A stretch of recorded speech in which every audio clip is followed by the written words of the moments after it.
सभी का आपके अपने चैनल ज्ञान अर्थ में आप सभी को जीतिया जीवित पुत्रिका व्रत की हार्दिक शुभकामनाएं। आज की इस वीडियो में आप जानेंगे जीतिया व्रत कथा पूजा विधि विस्तार से। जीतिया व्रत हर साल आश्विन मास की कृष्ण पक्ष की सप्तमी से नवमी तक किया जाता है। सप्तमी को खरना करके अष्टमी को व्रत रखा जाता है और फिर नवमी तिथि को व्रत पारण किया जाता है। जीतिया व्रत की कथा में 3 कथाओं का वर्णन मिलता है, जिसे मैं आपको विस्तार से आपको बारी बारी करके सुनाऊंगी। जीतिया पर्व संतान की सुख समृद्धि के लिए रखा जाने वाला व्रत है। इस व्रत में पूरे दिन निर्जला यानी बिना जल ग्रहण किए व्रत रखा जाता है। यह व्रत पूर्व उत्तर प्रदेश, बिहार, झारखंड, पश्चिम बंगाल और नेपाल के मिथिला और थरूहट में आश्विन माह में कृष्ण पक्ष के 7वें से 9वें चंद्र दिवस तक 3 दिनों तक मनाया जाता है। इस बार यह व्रत साल 2024 में 24 सितंबर और 25 सितंबर को है। तो आइए जानते हैं जीतिया व्रत की पूजा विधि और कथा विस्तार से। हिंदू पंचांग के अनुसार हर साल आश्विन मास के कृष्ण पक्ष की अष्टमी तिथि को संतान से संबंधित जीवित पुत्रिका का व्रत रखा जाता है। इसे जीतिया व्रत भी कहा जाता है। इस दिन माताएं अपनी संतान की लंबी उम्र और अच्छे स्वास्थ्य के लिए निर्जला व्रत रखती हैं। माना जाता है कि निर्जला व्रत रखकर माताएं भगवान जिमुतवाहन की विधिवत पूजा अर्चना करती हैं। इसके साथ ही सूर्य देव को अर्घ्य दिया जाता है। यह पर्व मुख्य रूप से उत्तर प्रदेश, बिहार और झारखंड में धूमधाम से मनाया जाता है। इस बार अष्टमी तिथि 2 दिन होने के कारण हर किसी को जीतिया व्रत की सही तिथि को लेकर काफी असमंजस की स्थिति बनी हुई है। तो आइए जानते हैं जीतिया व्रत की सही तिथि और मुहूर्त के बारे में। हिंदी पंचांग के अनुसार आश्विन मास के कृष्ण पक्ष की अष्टमी तिथि 24 सितंबर 2024 को 12:38 पर प्रारंभ होगी और 25 सितंबर 2024 को दोपहर 12:10 पर समाप्त होगी। इसलिए जीतिया का व्रत 25 सितंबर को ही रखा जाएगा। जीतिया व्रत बहुत ही महत्वपूर्ण व्रत माना जाता है। इस दिन माताएं अपनी संतान की लंबी आयु और अच्छे स्वास्थ्य के लिए निर्जला व्रत रखती हैं। पूरे दिन और पूरी रात को निर्जला व्रत रखने के बाद अपना व्रत खोलती हैं। भविष्य पुराण में इस व्रत की महत्व के बारे में विस्तार से बताया गया है।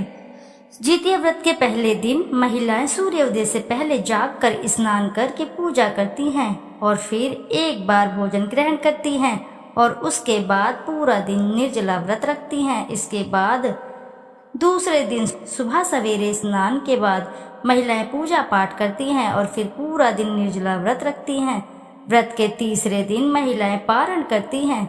सूर्य को अर्घ्य देने के बाद ही महिलाएं अन्न ग्रहण करती हैं। मुख्य रूप से इस पर्व के तीसरे दिन झोर भात, मरुआ की रोटी और नूनी का साग खाया जाता है। अष्टमी को प्रदोष काल में महिलाएं जिमुतवाहन की पूजा करती हैं। जिमुतवाहन की कुशा से निर्मित प्रतिमा को धूप, दीप, अक्षत, पुष्प, फल आदि अर्पित करके फिर पूजा की जाती है। इसके साथ ही मिट्टी और गाय के गोबर से सियारिन और चील की प्रतिमा बनाई जाती है। प्रतिमा बन जाने के बाद उसके माथे पर लाल सिंदूर का टीका लगाया जाता है। पूजन समाप्त होने के बाद ही जीवित पुत्रिका व्रत की कथा सुनी जाती है। तो आइए श्रवण करते हैं जीतिया व्रत की चील सियार की कथा। एक बार नैमिषारण्य के निवासी ऋषियों ने संसार के कल्याणार्थ सूत जी से पूछा, हे सूत कराल, कली काल में लोगों के बालक किस तरह दीर्घायु होंगे, सो कहिए। सूत जी बोले, जब द्वापर का अंत और कलयुग का प्रारंभ होगा, उसी समय बहुत सी शोकाकुल स्त्रियों ने आपस में सलाह की, क्या इस कलयुग में माता के जीवित रहते हुए पुत्र मर जाएंगे। जब वे आपस में कुछ निर्णय नहीं कर सकी तो गौतम जी के पास पूछने के लिए गई। जब उनके पास पहुंची तो उस समय गौतम जी आनंद के साथ बैठे थे। उनके सामने जाकर उन्होंने मस्तक झुकाकर प्रणाम किया। तदनंतर स्त्रियों ने पूछा, हे प्रभु, इस कलयुग में लोगों के पुत्र किस तरह जीवित रहेंगे। इसके लिए कोई व्रत या तप हो तो कृपया करके बताइए। इस तरह उनकी बात सुनकर गौतम जी बोले, आपसे मैं यही बात कहूँगा जो मैंने पहले से सुन रखा है। गौतम जी ने कहा, जब महाभारत युद्ध का अंत हो गया और द्रोण पुत्र अश्वत्थामा के द्वारा अपने बेटों को मरा देखकर सब पांडव बहुत ही दुखी हुए, तो पुत्र के शोक से व्याकुल होकर द्रौपदी अपनी सखियों के साथ ब्राह्मण श्रेष्ठ धौम्य के पास गई। उसने धौम्य से कहा, हे विप्रेंद्र, कौन सा उपाय करने से बच्चों की दीर्घायु हो सकती है? कृपया करके ठीक ठीक कहिए। धौम्य बोले, सतयुग में सत्य वचन बोलने वाला, सत्याचरण करने वाला समदर्शी जिमुतवाहन नामक एक राजा था। एक बार वह अपनी स्त्री के साथ अपनी ससुराल गया और वहीं रहने लगा। एक दिन आधी रात के समय पुत्र के शोक से व्याकुल हो कोई स्त्री रोने लगी, क्योंकि वह अपने बेटे के दर्शन से निराश हो चुकी थी। उसका पुत्र मर चुका था। वह रोती हुई कहती थी, हाय, मुझ बूढ़ी माता के सामने मेरा बेटा मरा जा रहा है। उसका रुंदन सुनकर राजा जिमुतवाहन का तो मानो हृदय विदीर्ण हो गया। वह तत्काल उस स्त्री के पास गया और उससे पूछा, तुम्हारा बेटा कैसे मरा? बूढ़ी ने कहा, गुरुण प्रतिदिन आकर गांव के लड़कों को खा जाता है। इस पर दयालु राजा ने कहा, माता, अब तुम रो मत, आनंद से बैठो, मैं तुम्हारे बच्चे को बचाने का यत्न करता हूँ। ऐसा कहकर राजा उस स्थान पर गया जहाँ गुरुण आकर प्रतिदिन मांस खाया करता था। उसी समय गुरुण भी उस पर टूट पड़ा और मांस खाने लगा। जब अतिशय तेजस्वी गुरुण ने राजा का बायां अंग खा लिया तो झटपट राजा ने अपना दाहिना अंग फेर कर गुरुण के सामने रख दिया। वह यह देखकर गुरु जी ने कहा, तुम कोई देवता हो? कौन हो तुम? तुम मनुष्य तो नहीं जान पड़ते। अच्छा, अपना जन्म और कुल बताओ। पीड़ा से व्याकुल मनवाने राजा ने कहा, हे पक्षीराज, इस तरह के प्रश्न करना व्यर्थ है। तुम अपनी इच्छा भर के मेरा मांस खाओ। यह सुनकर गुरुण रुक गए और बड़े आदर से राजा के जन्म और कुल की बात पूछने लगे। राजा ने कहा, मेरी माता का नाम शैव्य है, मेरे पिता का नाम शालिवाहन है। सूर्य वंश में मेरा जन्म हुआ है और जिमुतवाहन मेरा नाम है। राजा की दयालुता देखकर गुरुण ने कहा, हे महाभाग, तुम्हारे मन में जो अभिलाषा हो वह वर मांगो। राजा ने कहा, हे पक्षीराज, यदि आप मुझे वर दे रहे हैं तो वर दीजिए कि आपने अब तक जिन प्राणियों को खाया है वे सब जीवित हो जाएं। हे स्वामिन, अब से आप यहाँ बालकों को न खाएं और कोई ऐसा उपाय करें कि जहाँ जो उत्पन्न हो वे लोग बहुत दिनों तक जीवित रहें। धौम्य ने कहा कि पक्षीराज गुरुण राजा को वरदान देकर स्वयं अमृत लाने के लिए नागलोक चले गए। वहां से अमृत लाकर उन्होंने उन मरे मनुष्यों की हड्डी पर बरसाया। ऐसा करने से वे सब लोग जीवित हो गए जिनको कि पहले से गुरुण ने खा रखा था। राजा के त्याग और गुरुण की कृपा से वहां वालों का बहुत कष्ट दूर हो गया। उस समय राजा के शरीर की शोभा दूनी हो गई थी। राजा की दयालुता को देखकर गुरुण ने फिर कहा, मैं संसार के कल्याणार्थ एक और वरदान दूंगा। आज आश्विन कृष्ण की सप्तमी से रहित शुभ अष्टमी तिथि है।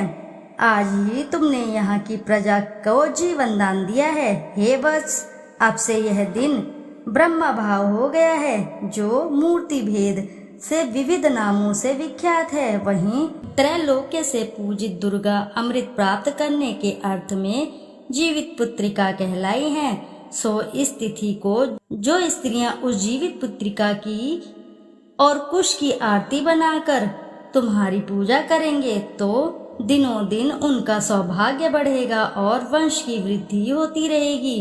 हे महाभाग, इस विषय में विचार करने की आवश्यकता नहीं है। हे राजन, सप्तमी से रहित और उदया तिथि की अष्टमी को व्रत करें, यानी सप्तमी विद अष्टमी जिस दिन हो उस दिन व्रत ना कर शुद्ध अष्टमी को व्रत करें और नवमी में पारण करें। यदि इस पर ध्यान ना दिया गया तो फल नष्ट ही हो जाएगा और सौभाग्य तो अवश्य ही नष्ट हो जाएगा। जिम्मुतवाहन को इस तरह का वरदान देकर गुरुण वैकुंठ को चले गए और राजा भी अपनी पत्नी के साथ अपने नगर को वापस चले आए। धौम्य द्रौपदी से कहते हैं, हे देवी, मैंने यह अतिशय दुर्लभ व्रत तुमको बताया है। इस व्रत को करने से बच्चे दीर्घायु होते हैं। हे देवी, तुम भी पूर्वोक्त विधि से यह व्रत और दुर्गा जी का पूजन करो तो तुम्हें अभिलाषित फल प्राप्त होगा। मुनिराज धौम्य की बात सुनकर द्रौपदी के हृदय में एक प्रकार का कौतूहल उत्पन्न हुआ और पूर्वासिनी स्त्रियों को बुलाकर उनके साथ यह उत्तम व्रत किया।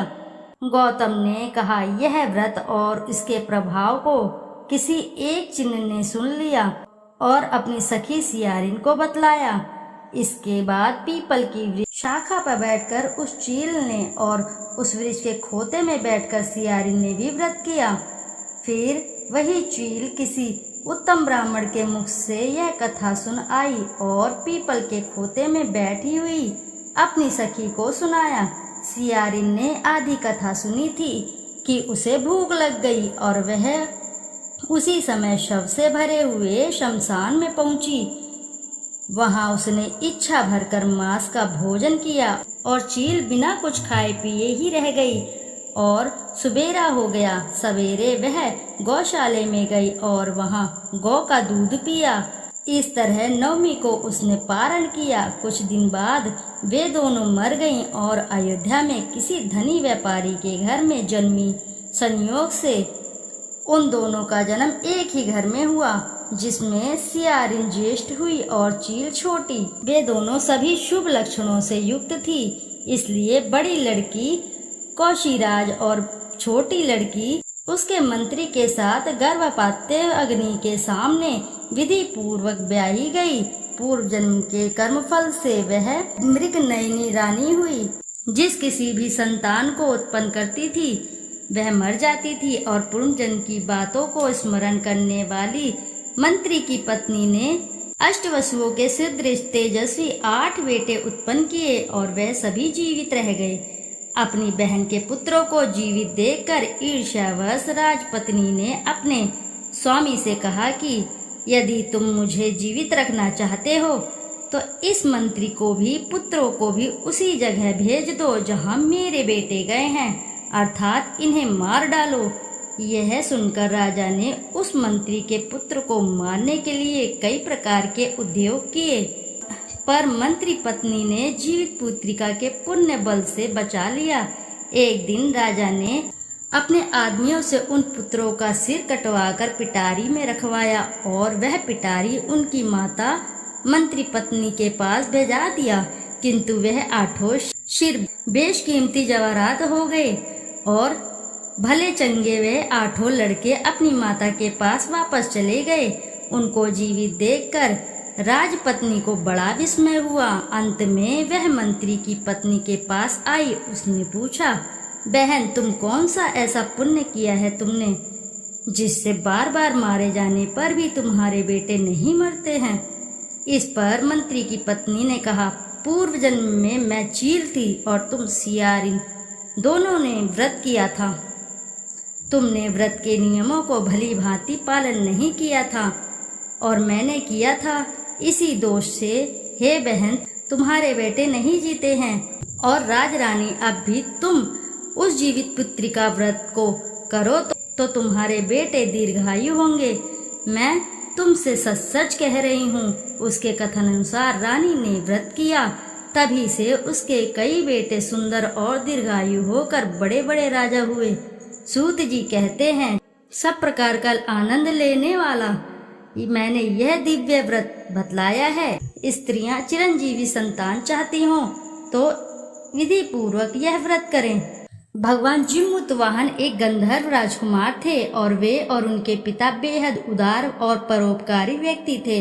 पहले उनके पिता ने राजपाट छोड़कर अपने पुत्रों को राजा बना दिया और फिर जिम्मुतवाहन को भी राजकाज में मन नहीं लगा तो वे अपने पिता के साथ वन में जाकर रहने लगे। यहाँ आकर उनका विवाह मलयवती नामक कन्या से हुआ। जिम्मुतवाहन को एक दिन वन में एक वयोवृद्ध महिला रोती हुई अवस्था में मिली। उन्होंने उस महिला के रोने का कारण पूछा तो उन्होंने बताया कि गरुड़ पक्षी को नागों ने वचन दिया है कि वह पाताल लोक में ना प्रवेश करे। इसके लिए वे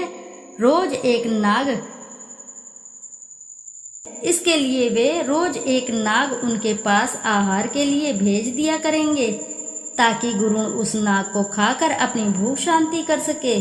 उस वृद्धा ने बताया कि आज गरुड़ के पास जाने की बारी मेरे बेटे शंखचूर्ण की है। उन्होंने महिला को आश्वासन दिया कि वह आपके बेटे को कुछ नहीं होने देंगे। जिमुतवाहन पक्षीराज गरुड़ के पास गए। चूंकि जिमुतवाहन लाल कपड़े में लिपट कर वहां गए थे, इसलिए गरुड़ पक्षी उनको पहचान नहीं पाए और उन्होंने नाग समझकर अपने पंजे में दबाकर उड़ गए। जब एक पहाड़ के शिखर पर रुके और जिमुतवाहन से पंजे से निकालकर खाने चले तो देखा कि जिमुतवाहन तो एक मनुष्य है और दर्द से बुरी तरह कराह रहे थे। उन्हें जिमुतवाहन पर दया आ गई और उन्होंने उसे मुक्त कर दिया। फिर जिमुतवाहन ने उन्हें सारी घटना बताई और नागों का भक्षण ना करने की प्रार्थना करी। पक्षीराज गरुड़ जिमुतवाहन के सहाय और दया को देखकर काफी प्रसन्न हुए और उन्होंने वचन दिया कि वे अब कभी भी नागों का भक्षण नहीं करेंगे। इस प्रकार राजा जिमुतवाहन ने अपने साहस और सूझबूझ से एक माँ के बेटे को जीवन दान दिलाया। तभी से राजा जिमुतवाहन भगवान के रूप में पूजे जाने लगे और माएँ अपनी संतान के लिए जीवित पुत्रिका नामक व्रत रखकर उनकी पूजा करने लगी। तो बोलो प्रिय भक्तगणों, जोर से बोलो जय भगवान जिमुतवाहन की जय। तो श्रोताओं, यदि आपको कथा अच्छी लगी हो तो कथा जरूर लाइक करिएगा, साथ ही चैनल को सब्सक्राइब करिएगा और